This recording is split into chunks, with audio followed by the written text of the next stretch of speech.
Hello and welcome to World History Encyclopedia. My name is Kelly, and today I am joined by author and scholar Anthony Kaldellis.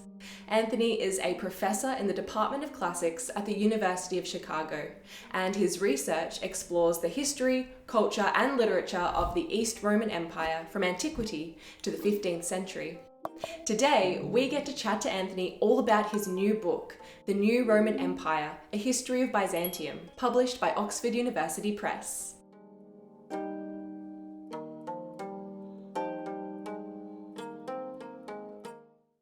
Thank you so much for joining me today. I can't wait to talk to you all about your new book. Thank you for inviting me, Kelly. So let's start off with what your book is all about. It's all about the history of the Eastern Roman Empire, also known as Byzantium, from beginning to end. So this is from the 4th century to the 15th. It's a story of almost 1,200 years. And the book is a fairly traditional history in that it has a narrative, but that narrative is embedded within an analysis of political, economic, and social structures that were dominant at every time. There's also a significant element of religious history. Byzantium is the kind of matrix of the Orthodox Christian religion.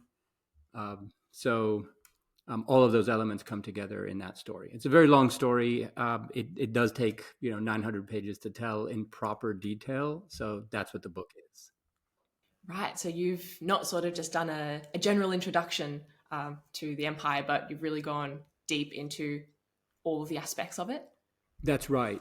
So there's only one book every generation or two of this sort that comes out in my field that is a single author monograph history. Usually we tend to produce short introductions, concise histories, and obviously those are easier to produce, and they kind of encapsulate what that historian was trying to do at that particular moment. But it's very difficult in 150 pages to do anything more than just kind of skim the highlights, and you're kind of jumping from peak to peak and famous emperor to famous event, and it's very difficult to see how all these things are interconnected on the ground. Like you don't have the space, right? The capacity to talk about the terrain below the heights, right, where everything is interconnected and all the valleys and crags and so forth. So in a history of this size, you can do that. Absolutely, because I feel like definitely I've noticed maybe in the last 20-ish years there's been that sort of shift from looking at only the rulers and the highest people in ancient history and trying to focus more on the everyday people. Did you get that opportunity as well in this book? So you've been able to really look at sort of the Byzantium as a whole rather than just those higher level people? Absolutely. And we all are trying to do this more and more. It is difficult to do. Obviously, most of our sources are about the high and mighty. But there's a considerable emphasis in the book on demography and economy and how the whole kind of superstructure of the East Roman state depended on and rested on the productivity and the taxes and the contributions of people just across the territories from southern Italy to the Caucasus. This is and in the early period down to Syria, Palestine, and Egypt. So I do try to keep in mind the circumstances under which these people were living, the majority of the population, and also why they were willing to go along with what this state was asking them to do at any time. So I'm one of those historians who believes that there is a kind of back and forth, is a kind of dialectical exchange between rulers and subjects, even in empires. And there are limits on what either side can do without sort of jeopardizing the whole project. There's a kind of delicate balance that they have to maintain. And I think that this is one of those states that managed to maintain that balance for the longest period. I mean, in history, is this 1,200 years of, by the way, this is some very dangerous years to live through, like the whole Middle Ages, in a part of the world that's also a very dangerous place to be, right? This is like right where Africa Europe and Asia meet, and like that's where it's situated. And this is like a crossroads of peoples and cultures and armies and just religions is going back and forth. So the fact that they managed to keep it together for that long is an interesting lesson in itself. So, was there sort of one main factor that you found that enabled it to continue on for so long, or was there numerous factors working together? The latter, obviously. But if I had to pick one that is relatively unique in the book, that is, it hasn't really been highlighted that much in the field so far, but it's the picture that emerged as I looked at the sources again and all the recent scholarship. And I think it really was this kind of back and forth communication between the authorities in Constantinople and the provincial population, where the authorities projected this persona of accountability and responsiveness. That is, we are here to do things for you, and also constantly reminding their subjects that the taxes were being collected for the common good, for public, for defense and reasons like that, and not for the private enjoyment of the ruling class. The ruling class is not a hereditary aristocracy for the most part. I mean, you do have families that maintain their power for a long time, obviously, but so it's not like this caste system or feudal system or anything like that. And on the other hand, the the productive population. Remember, in these societies, it takes about 8 or 9 people working the land or with animals to support one person who doesn't. Right, so the vast majority of the population is agricultural, and they're having to pay these taxes. So they can resist. And so there are lots of moments of resistance when emperors go too far. Provincial armies, often reflecting their communities or local communities, just resist and put another emperor on the throne. So this happens pretty often. Emperors who became unpopular, were deposed or murdered. About 40% of them. Yes, yes, because there's no right to the throne either. So being in charge is like an ongoing referendum. You start to get unpopular, and anyway, so there was this back and forth in terms of power. It wasn't all top down. Right, brilliant. And so, did you decide to write this book now because it's been a while since the last time that a book like this has been published? I mean, that justified writing the book. Uh, I the reason I wrote it is because an editor at Oxford asked me to. Yes, and I said no at first because it was just like there's no way. It took me about a year to come around to the decision to do it. Once I realized that so much had changed since the last book that anyone thought was like a statement in the field. And anyway, it's a complicated. I won't get into the bibliography, but many institutions and schools and scholars were using a book that was essentially from 1940 or 1952. It was a second edition of it. That's the one that we were using. So it's like 70 years ago. And everything had changed in the meantime.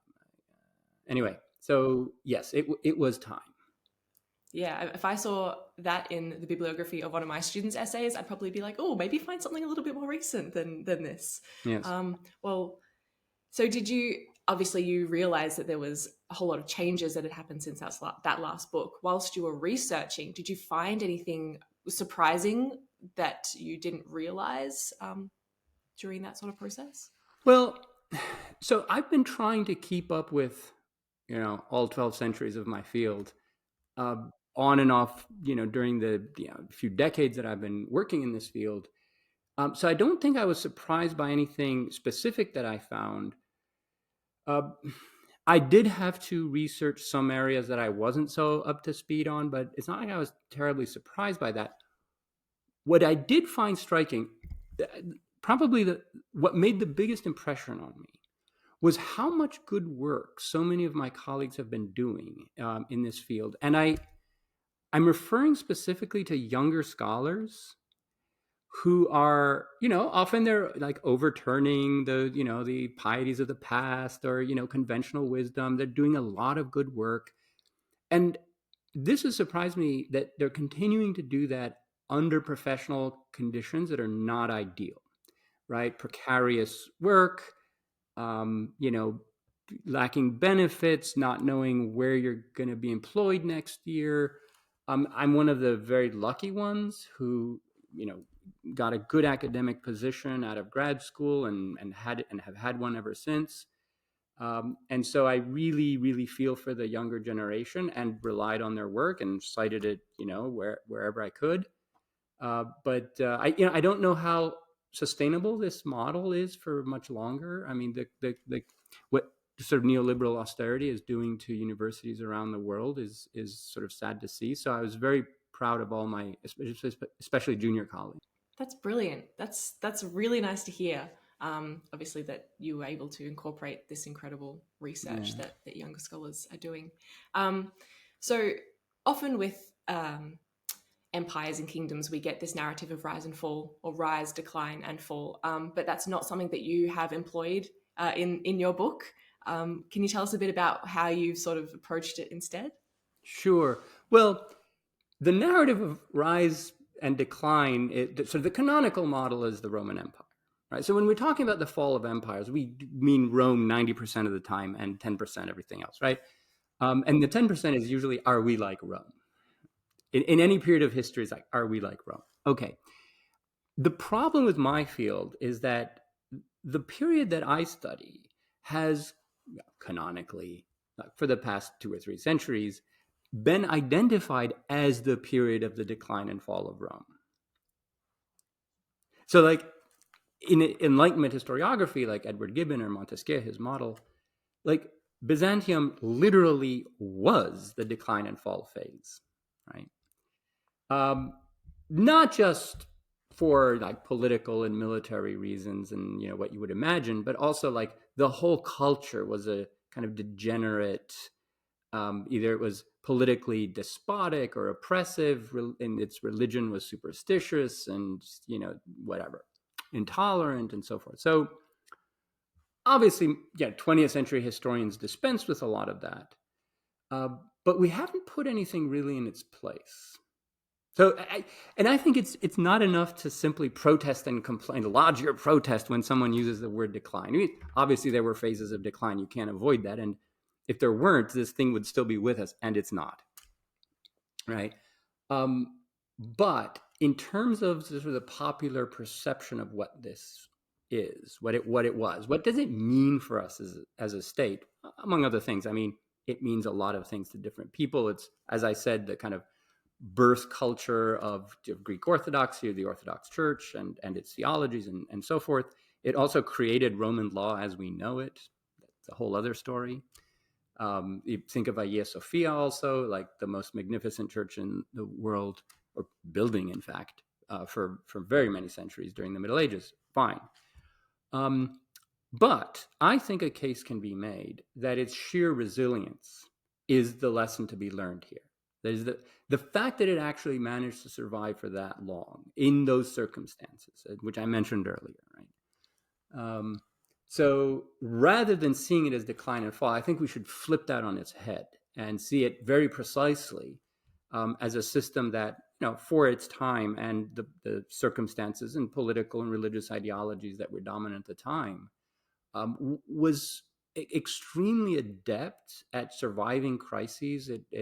And so in terms of resilience and sheer endurance, it was doing something right rather than wrong. And in fact, I could make the case that the periods of decline that it saw, that is the shocks that it suffered that caused it to lose territories and eventually disappear, were largely exogenous. In other words, things striking it from the outside, often without warning, like the Arab conquest of the 7th century. That wasn't something that anybody could reasonably foresee or plan for. Whereas when it wasn't being subject to pretty intense outside pressure, its internal tendencies were toward economic and demographic growth, and also cultural, you know, regeneration. So that its endogenous factors tended toward, you know, growth and stability.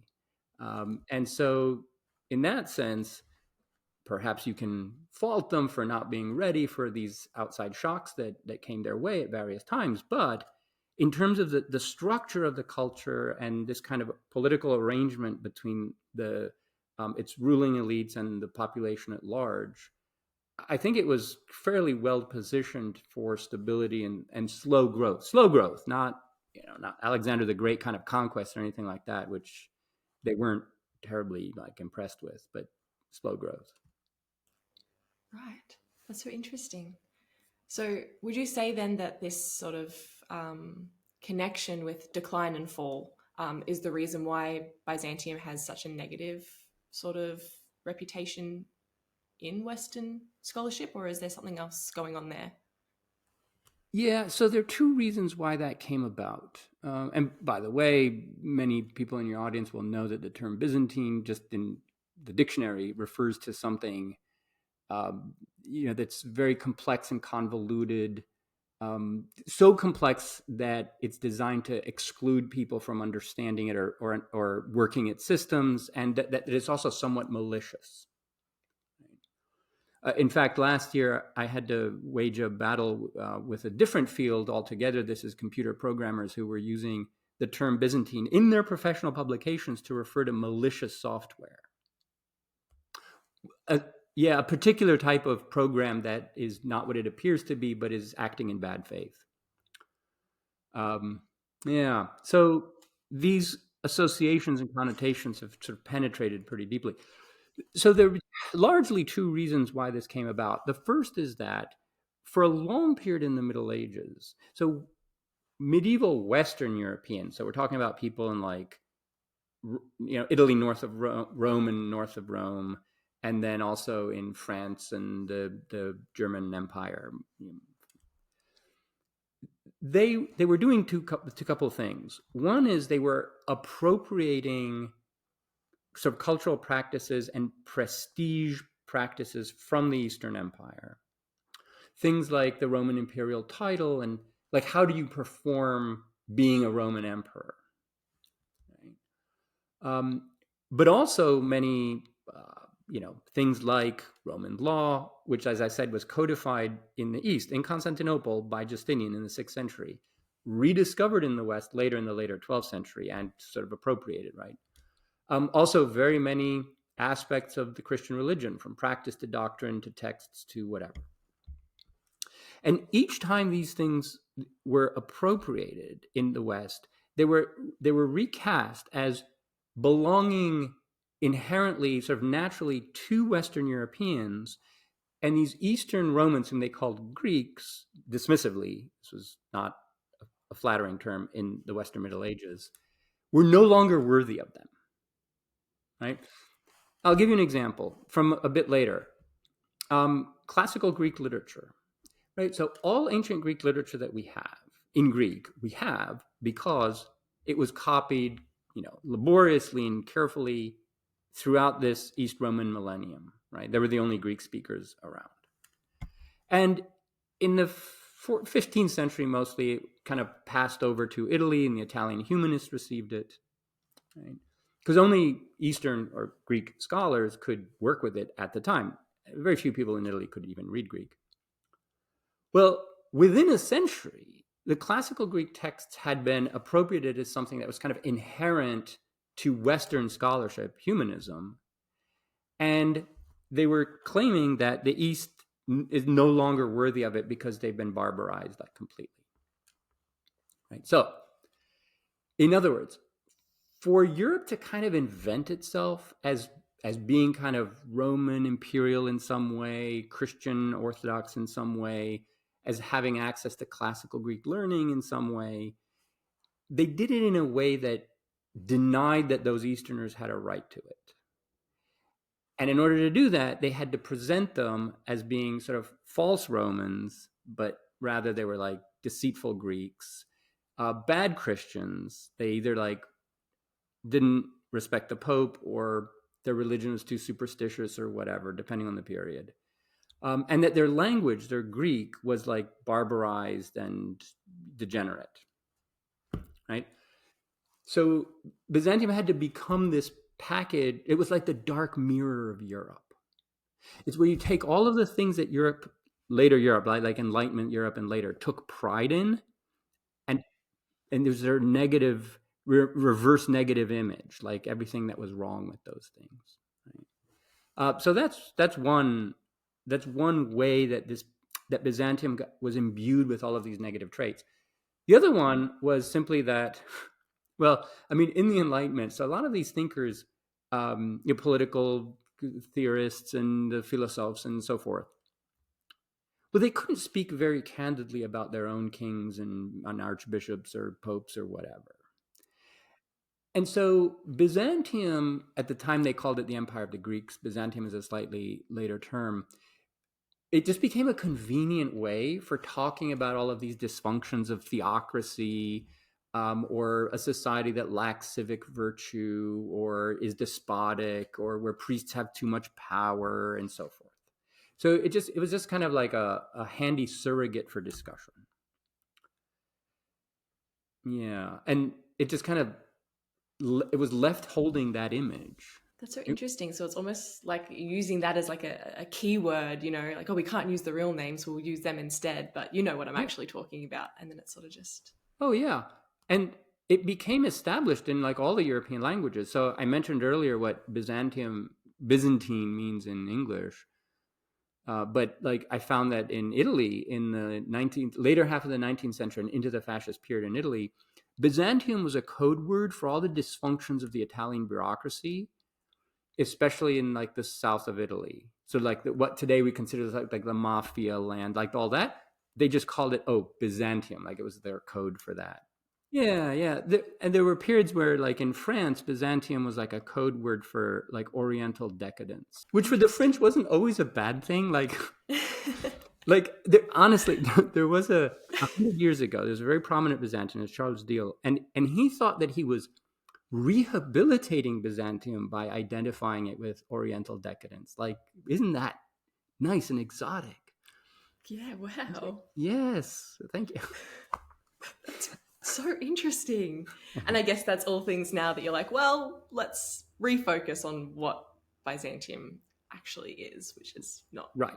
No, this is a real history. There are no dragons or elves in here. They're real people doing real things. It's actually a very sober, sort of level-headed civilization for the most part. Anyway, they knew what they were doing. They're real people you can understand and identify with. It's not this exotic, mystical land of domes and glittering gold. I mean, yeah, they had all that, but you don't identify them with that. Brilliant. Okay, well, that's probably a great place to leave off.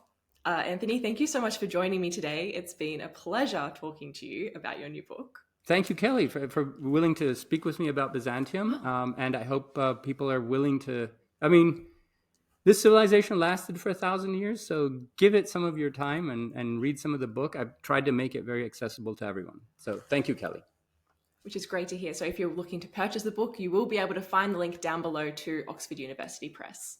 Thank you so much. Take care. This episode was brought to you by World History Encyclopedia. For more great articles and interactive content, head to our website via the link below. If you like my sweater, you can find this design and a bunch more in our shop at worldhistory.store, or you can find a link for it down below. Thank you so much for watching, and we will see you soon with another video.